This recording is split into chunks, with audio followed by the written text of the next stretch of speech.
Welcome into today's video. We're going to be doing a summer reading vlog, and I have gotten 3 different summer books for my book of the month package for July, and I'm really excited to share my picks with you. Just stay tuned for all of them. So the first book I'll be reading is The Summer We Ran by Audrey Ingram. This was my main July pick, and it is a non-linear timeline, forbidden romance, multiple point of views, and so far I've only been in one point of view, I believe, which the main female character, Tess. I'm on page about 63. I read through chapter 4, so I'm on chapter 5 now, and so far we have met both the characters and we kind of have looking at both timelines so far. So at the moment we have been learning about a summer in, a summer in 1996, so we are kind of set in June 1996. Tess and her mother have just moved into kind of a help cottage that this really rich family has. Tess and her mom are in a spot that they don't make a lot of money, and they are less fortunate than the people they are around currently.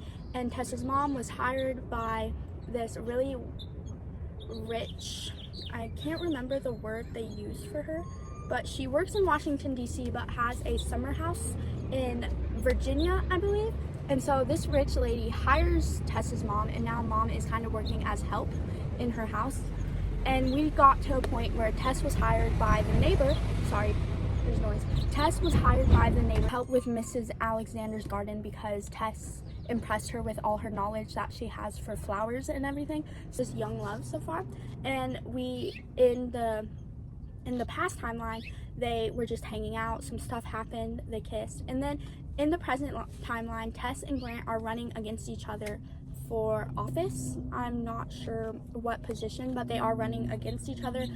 Grant is the Republican candidate, and Tess is the opposite candidate, and they are running against each other, and they haven't seen each other since the past summer, and we have not found out why that is, why they broke apart yet. That's probably what this book is leading up to, but Grant pulled Tess aside and was kind of telling her, like, maybe we shouldn't let everyone know that we knew each other when they were teens because it could put them in jeopardy. And we have no idea why, as a reader, what happened in the past and why they stopped speaking, and I don't know, a lot's happening. And it is a second chance romance, I'm pretty sure, and they both have spouses, so I'm interested to see how that's going to happen in this book. I'm not 100% sure if I'm with that, but I am enjoying it, and I'm gonna start reading this, and I don't know, I'm hoping to get to like page 200. There's only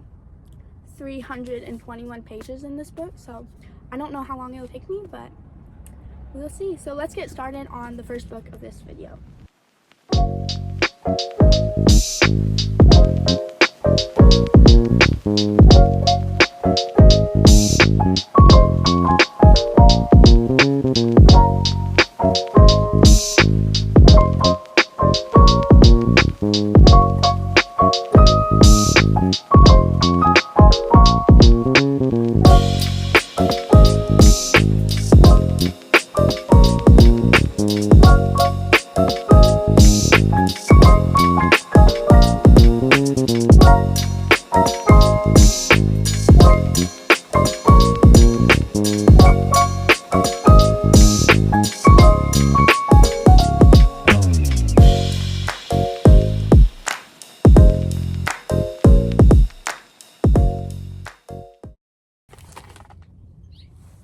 Okay, I really like Tess's current husband. His name is Dean, and I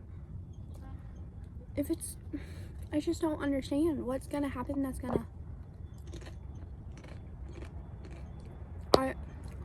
In order for me to be okay with this book, I just kind of feel like Dean has to be really evil for me to be okay for her to leave him, because like he's great. But I guess I haven't really seen what's between Tess and Grant yet. I'm only on page 70, but at the moment, I really like Dean. So, like, I guess we'll see what happens.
Okay, so I did finish The Summer We Ran by Audrey Ingram like 3 days ago, and I have not read anything since. I binged the whole book in one day. It was very entertaining and like very captivating, but like it wasn't my favorite, so I don't really know how I binged it. I guess I was just in the reading mood, and then I kind of just lost all of my reading mood after this, which is really sad because I do need to start my next book.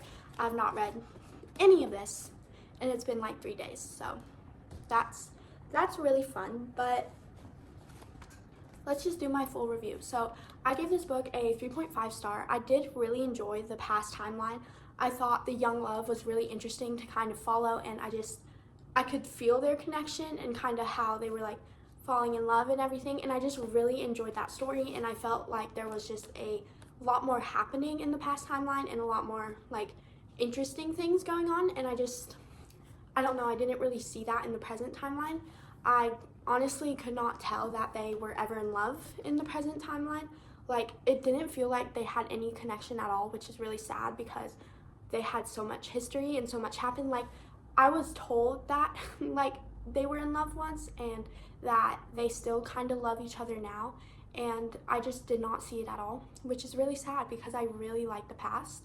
But yeah, that was kind of why I didn't enjoy it that much. But I also didn't really see them being compatible in the present timeline. Like, they just did not seem like they go together. Like, they were just, I know opposites attract, but I feel like they just weren't good for each other. It kind of just almost seemed toxic to me, but I'm not sure. So that was that. And then also, they had partners in the present timeline, and I actually really liked Tess is the female main character. I really liked her husband in the present, and I just kind of sad that they had to split for it to happen with Grant, which, spoiler, I'm gonna tell you spoiler, it like basically didn't happen. The ending was kind of an open ending, and I don't know, it just didn't feel like, it felt real. The story felt real. There was a lot of messiness, a lot of tension because it is a forbidden romance and they couldn't be together, and I don't know, it wasn't my favorite, and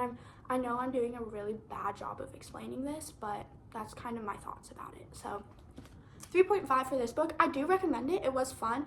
It's just I don't honestly think I will like remember these characters all that much. I just couldn't really connect to them or anything. They kind of felt almost one-dimensional to me, but they went through a lot, but like it didn't feel like real to me. Like, the characters didn't feel real, which I don't know. Also, I would check trigger warnings for this because a lot did happen, and I feel like there's a lot of real situations in this book that could trigger someone, so I would check their trigger warnings. So it was good. Do recommend. Just not my favorite, but I feel like it could be someone's 5-star read, just not for me. Okay, so the next book I am starting, have not started yet, is How Freaking Romantic. This is the second book I'm reading in this little summer reading vlog, and honestly, I don't know what this is about because I haven't even started it yet, but let me just read this and I will read the synopsis and I will get back to you on what's it about. So this seems like kind of an enemies to lovers contemporary romance, and it seems like they are in a workplace. And so the main character's name is Beatrice, and apparently her two best friends get divorced, and I believe she works in law, so she goes and talks to their attorney about divorce demands, and his name is Nathan. And then so she goes to him, argues, blah, blah. That's what I can understand. And then somehow Nathan ends up working with Beatrice, and they connect. They like find themselves spending more and more time with each other, and Beatrice slowly begins to realize that the hate may be something else, and she's feeling other feelings other than just hate. And I may be completely wrong if I'm being honest with you because I just read the synopsis, but that's what I can understand. So hopefully I get more into this and I can tell you about it. So I'm going to start reading this book now, How Freaking Romantic by Emily Hardy.